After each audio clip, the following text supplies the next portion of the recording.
En este filtro vamos a ver el tema de transformación de elementos y frecuencia, en el cual vamos a explicar cómo ese filtro prototipo del video anterior se puede extrapolar al tipo de respuesta que a mí me interesa. Transformación pasabajas es la primera tipo de respuesta que vamos a observar y en el cual yo tengo un inductor normalizado con el valor G, el cual se va a transformar en un inductor serie con valor L. Para lograr esa transformación, yo voy a utilizar esta fórmula que me dice que el valor de inductancia va a ser igual a Z0 por el valor G entre omega C, y esta fórmula la voy a utilizar para cualquier valor de G que represente una inductancia. Entonces, Z0, repetimos, es la impedancia normalizada, omega C va a ser la frecuencia de corte angular, 2pi por Fc. Cuando yo tenga un capacitor en paralelo normalizado con valor G, este se va a transformar en un capacitor con valor de capacitancia C, igual en paralelo. Para lograr esa transformación yo voy a utilizar esta fórmula. C es igual al valor de G normalizado entre 2pi por F u omega C por Z0, que es mi impedancia característica que yo estoy utilizando en el filtro. Esta fórmula nuevamente se va a emplear para cualquier valor normalizado de G que está en paralelo cuando yo requiero una respuesta pasabajas. Entonces, puntualizando, esto se va a utilizar, estas fórmulas, exclusivamente cuando yo quiero transformar a una respuesta pasabajas. Por ejemplo, vamos a diseñar un filtro pasabajas con frecuencia de corte de 500 MHz. Se requiere que a una frecuencia fs de 1000 MHz se tenga al menos 30 dB de atenuación con una impedancia característica Z0 igual a 50 ohms. Para una respuesta Butterworth, yo voy a utilizar la expresión que utilizamos anteriormente, n igual a, o mayor al logaritmo de 10 a la punto 1 LAS menos 1 entre 2 logaritmo de omega S. Y esto va a ser igual al logaritmo de 10 a la punto 1 LAS, que vale 30, es la atenuación que yo estoy solicitando, entre 2 logaritmo de omega S, que es 2, es decir, 2 veces la frecuencia de corte. Esta es mi frecuencia de corte, 50 MHz. Yo requiero que la atenuación de 30 decibeles se dé a 1000 MHz. Entonces yo voy a tener que es 1000 entre 500 me da 2, y ese es el valor que yo utilizo para omega S. Resolviendo esta ecuación, yo tengo que necesito un filtro de 4.98, por lo tal yo me voy al siguiente número entero, que es n igual a 5. Para la respuesta Butterworth con n igual a 5, yo tengo que los valores normalizados son los siguientes: G1 .6180, G2 1.6180, G3 2.0, G4 1.6180, G5 .6180. Entonces, el filtro prototipo que yo voy a emplear es este. Por supuesto, yo voy a usar el dual también para que veamos la respuesta. En este caso, voy a empezar con inductor, representado por G1, capacitor por G2 en paralelo, G3 inductor en serie, G4 capacitor en paralelo, G5 en serie. Entonces, como habíamos mencionado, si el orden del filtro es impar, empiezo en inductor, capacitor, capacitor y termino en inductor. G0 repetimos y G6 es la representación de la impedancia. Puntualizamos, no quiere decir que tenga que utilizar una resistencia física a la entrada de mi filtro y a la salida de mi filtro. No, es solamente la representación de la impedancia de entrada y de la impedancia de salida. Entonces, para calcular el E1, yo utilizo la ecuación Z0 por G1 entre omega C, que es igual a 50 del valor de mi impedancia por G1, que es 0.6180, entre 2pi por 500 por 10 a la 6, es decir, 2pi por 500 MHz. Me da un valor de 9.83 nanohenrios, lo que va a valer esta inductancia ya transformada. Para el caso del capacitor, yo tengo G2 entre Z0 por omega C. Sustituyendo valores, yo voy a tener G2 que vale 1.618 por Z0, 50, por la frecuencia radial. Resolviendo me da un valor de 10.3 picofaradios. L3 es Z0 por G3, que en este caso vale 2, entre omega C, que es 2pi por F por 500, y me da un valor, resolviendo esta ecuación, de 31.8 nanohenrios. Ahora, el que sigue es un capacitor, que sería equivalente a C4. El valor de G4 es 1.618. El valor de G2, que también me representa un capacitor, es de 1.618, por lo cual al resolver esta ecuación para C4 es exactamente lo mismo que yo tengo aquí. Para el caso de G5 vale 0.618, para el caso de G1 0.618, ambos me representan un inductor, por lo cual L1 va a ser igual a L5 y C2 va a ser igual a C4. Esto se da porque el filtro se vuelve simétrico. Dado que es un número impar, el valor 1 va a ser igual al valor enésimo, el valor 2 al valor n-1 y así sucesivamente hasta llegar al centro, donde es el único elemento que no tiene un equivalente similar, al menos no de una forma general. Si el orden del filtro fuera par, no se cumple la simetría. Entonces, si yo tengo un orden par de elementos, es decir, 2 elementos, 4, 6, 8, no se cumple la simetría, por lo que el valor del primer inductor con el último no es el mismo. De hecho, ni siquiera representaría inductores. Por ejemplo, vamos a suponer que es un orden 4. Yo tendría inductor, capacitor, inductor, capacitor. Por lo que si los valores de G1 y G4 fueran iguales, no se cumple la simetría porque G1 representa un inductor y G4 representa un capacitor. Entonces, a la hora de diseñar filtros con orden par, hay que tener cuidado y no presumir que el valor de los elementos es exactamente el mismo al que se tenía al inicio. No, solamente se cumple cuando el orden es impar. Entonces, mi filtro estaría de esta manera: inductor de 9.83, capacitor de 10.3, otro inductor de 31.8, el capacitor que se repite con el valor y el inductor que se repite con el valor del primero. El elemento lo capturamos: puerto de entrada, puerto de salida, inductor con los mismos valores en la entrada y en la salida, capacitores con los mismos valores. Tenemos los 5 elementos y su respuesta sería la siguiente. Yo lo diseñé con una frecuencia de corte de 500 MHz. Entonces en 500 MHz yo tengo aproximadamente menos 3 decibeles y a una frecuencia 2 veces la frecuencia de corte, es decir, a 1 GHz o 1000 MHz, que es casi esto, yo tengo una atenuación de 30 decibeles, que fue el valor que nosotros propusimos en valor de atenuación. Si este valor de decibeles se hubiera variado, yo tendría el valor que yo estoy proponiendo. Por ejemplo, si fuera menos 40 decibeles aquí, yo tendría una curva que iría hasta acá y aquí se cruzaría en 40 decibeles. Lógicamente, el obtener mayor decibeles de atenuación implica que yo requiero un orden mayor. Retomando, este orden igual a 5, G1, G2, G3, G4 y G5, que son los mismos valores que habíamos presentado anteriormente para la respuesta Butterworth. Ahora voy a utilizar el dual. Entonces, en el caso anterior, G1 representaba un inductor. ahora va a representar un capacitor.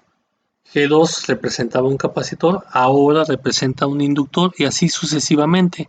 Entonces podemos observar que ahora el circuito empieza con un capacitor, inductor y termina en capacitor. Utilizando las mismas fórmulas que hicimos anteriormente, yo tengo que ahora el valor del primer capacitor es de 3.93 picofaradios, el inductor 25.7 nanohenrios, el segundo capacitor 12.7 picofaradios y como es un número impar, el filtro es simétrico, es decir, G5 que va a representar un capacitor, C5 va a ser el mismo valor que C1, L4 va a ser el mismo valor que G2. Ahora el filtro lo pongo en el simulador, tengo estas expresiones y podemos observar la siguiente respuesta. Aquí podemos ver que igual nuevamente a 500 MHz yo tengo la frecuencia de corte con un valor de menos 3 dB en la atenuación y en 1 GHz o en 1000 MHz yo tengo el valor de 30 decibeles. Aquí vamos a hacer lo siguiente. En la respuesta, y aquí tengo que es el Butterworth 2, es el que está diseñado primero con capacitor. Voy a poner aquí el Butterworth, que es el que empieza con inductor, y le voy a decir que lo agregue y le doy OK. Al agregar la nueva medición, ahora voy a comparar las dos respuestas del Butterworth tradicional empezando con inductor y el Butterworth tradicional empezando con capacitor. Y en este caso no lo puse en decibeles, vamos a ponerlo aquí en decibeles. Le damos OK. Y como podrán observar, tanto el filtro que empieza con inductor y el que empieza con capacitor tienen en teoría exactamente la misma respuesta, por lo cual si ustedes utilizan una configuración o utilizan la otra configuración del dual, no importa porque van a tener en teoría la misma respuesta. ¿Cuándo va a diferir? Cuando el valor de los elementos comerciales no permita tener un comportamiento ideal de los elementos.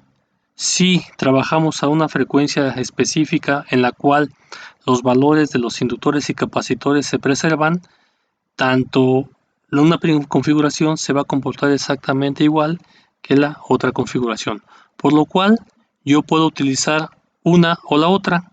De ahora en adelante, para resumir un poquito esto, vamos a estar utilizando la configuración en la cual se utiliza primero el inductor y luego el capacitor, teniendo en mente que si yo utilizo el dual, la respuesta es casi la misma. Ahora, pasemos con las mismas características, pero ahora lo que vamos a hacer es diseñar el filtro con una respuesta Chebyshev. Y esa respuesta Chebyshev pues necesita estipular un nivel de rizo. Ese nivel de rizo lo vamos a poner en 0.1 decibeles. Entonces, utilizamos el valor de n y yo tengo que el valor de n es LAS y LAR y omega S son los datos que estoy variando. LAS es la atenuación que yo necesito introducir a cierto valor de frecuencia, que en este caso es omega S, y LAR es el nivel del rizo. Entonces, para el caso del ejemplo, LAS es de 30 decibeles, el nivel de rizo que estoy proponiendo es de 0.1 decibeles y omega S es 2 veces la frecuencia de corte. Resolviendo esta ecuación, resulta que el orden del filtro es de 4.57. Aquí hay que observar que este valor es ligeramente menor que el que yo obtenía con el caso del Butterworth.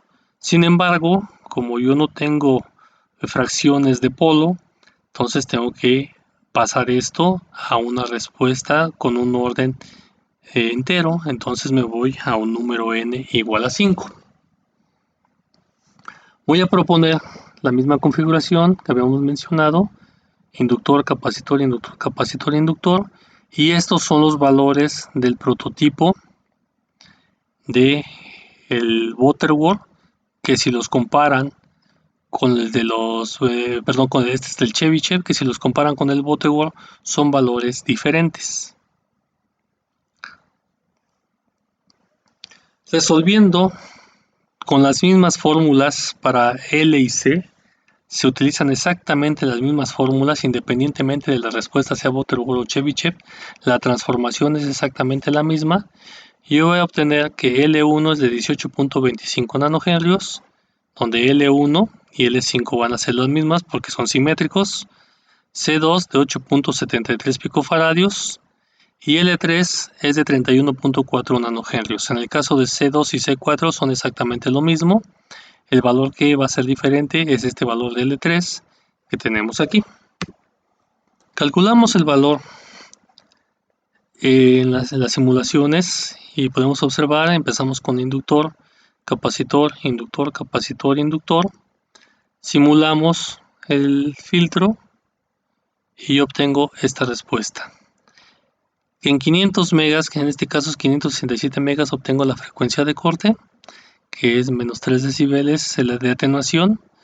El rizo, ahorita hacemos una ampliación de lo que yo tengo aquí, es la ondulación que vamos a tener en esta parte. A 1 giga tenemos los 30 decibeles mínimo que yo necesitaba. Si yo comparo las curvas de respuesta del Butterworth y del Chebyshev, vamos a observar que el Chebyshev presenta una mayor selectividad. Lo que vamos aquí es nuevamente agregar la medición, pero ahora se lo vamos a agregar de la respuesta Butterworth. Lo vamos a representar en decibeles y le damos OK. Entonces, la respuesta azul es la del Chebyshev, la respuesta rosa es la del Butterworth, y como pueden observar, la pendiente que tiene el Chebyshev es mayor que la que presenta el Butterworth. En este caso la diferencia es aproximadamente de 4 decibeles, es decir, el Chebyshev está atenuando 4 dB más que lo que utiliza el Butterworth. Aquí hay algo importante que hay que mencionar. Para obtener una respuesta más cercana a la frecuencia de corte en el caso del Chebyshev, yo necesito obtener los valores de G para mayores cifras representativas después del punto decimal. En este caso, pues estamos representando 4 valores. Por ejemplo, 1, 2, 3, 4 para todos los valores. Yo necesitaría representar más valores decimales para tener una respuesta más exacta en la frecuencia de corte. Como pueden observar aquí, en el caso del Butterworth sí tengo la frecuencia de corte en menos 3 decibeles. Vamos a poner aquí un marcador. Vamos a bajarlo para que se observe. En 500 megas, que fue la frecuencia de diseño, sí tengo los menos 3 decibeles. En cambio, en la del Butterworth, los menos 3 decibeles lo obtengo en 567, es decir, 67 MHz por arriba de la frecuencia de diseño. Si yo utilizara más cifras decimales en los valores de G para el Butterworth, yo aproximaría esta respuesta para acá. Eso hay que tomarlo en consideración para el diseño de estos tipos de filtros con este tipo de respuesta, ya que para mayor precisión pues necesito considerar mayores valores decimales. Hasta este video vamos a dejar el diseño de estos filtros, recordando que el número de elementos pues va a depender de la selectividad que yo quiera. En este caso hicimos dos filtros con orden 5, puede ser de orden 6, puede ser de orden 7, dependiendo la cantidad de elementos que yo pueda utilizar y dependiendo de la selectividad que yo necesite. Hay que considerar que mientras mayor selectividad yo requiera, también se va a requerir de un mayor número de elementos. Por supuesto, si yo quisiera emplear un rizo un poquito más grande, yo podría obtener una respuesta de mi filtro con Chebyshev un poquito más abrupto, pero el rizo que yo vería aquí sería más significativo. Para eso vamos a hacer un zoom en esta parte para que podamos ver cómo se comporta ese rizo. Entonces ese rizo es este valor. Entonces viene la línea azul directa y de repente empieza a bajar y es ese pequeño exabrupto que tenemos aquí, ese es el rizo, vuelve a subir otra vez a su nivel normal y vuelve a bajar el nivel de rizo. Entonces esta amplitud que yo tengo, esta variación, es de casi 0.1 decibeles, como podemos observarlo aquí, 0.098 decibeles, ¿sí? Casi 0.1 decibeles. Entonces, si ese valor de rizo yo lo incremento, esta curva se haría más pronunciada, pero se incrementaría la selectividad. Esa respuesta puede ser adecuada para ciertos sistemas de comunicaciones, pero puede ser muy dañina para otros, especialmente cuando se introduce distorsión lineal, como habíamos mencionado, que la vamos a ver un poquito más a detalle adelante, pero también puede introducir fenómenos en modulaciones digitales como modulación QPSK, en la cual tenemos un fenómeno que habíamos mencionado muy vagamente que se llama conversión AM/PM. La conversión AM/PM es un fenómeno no lineal en la cual la variación de la amplitud de la señal genera cambios en la fase de la señal, por lo cual esto afectaría mucho a todas esas modulaciones que, cuya característica principal llevan la información en la fase de esta. En los siguientes videos vamos a ver los otros tipos de respuesta, la pasabanda, pasa altas y rechazo de banda.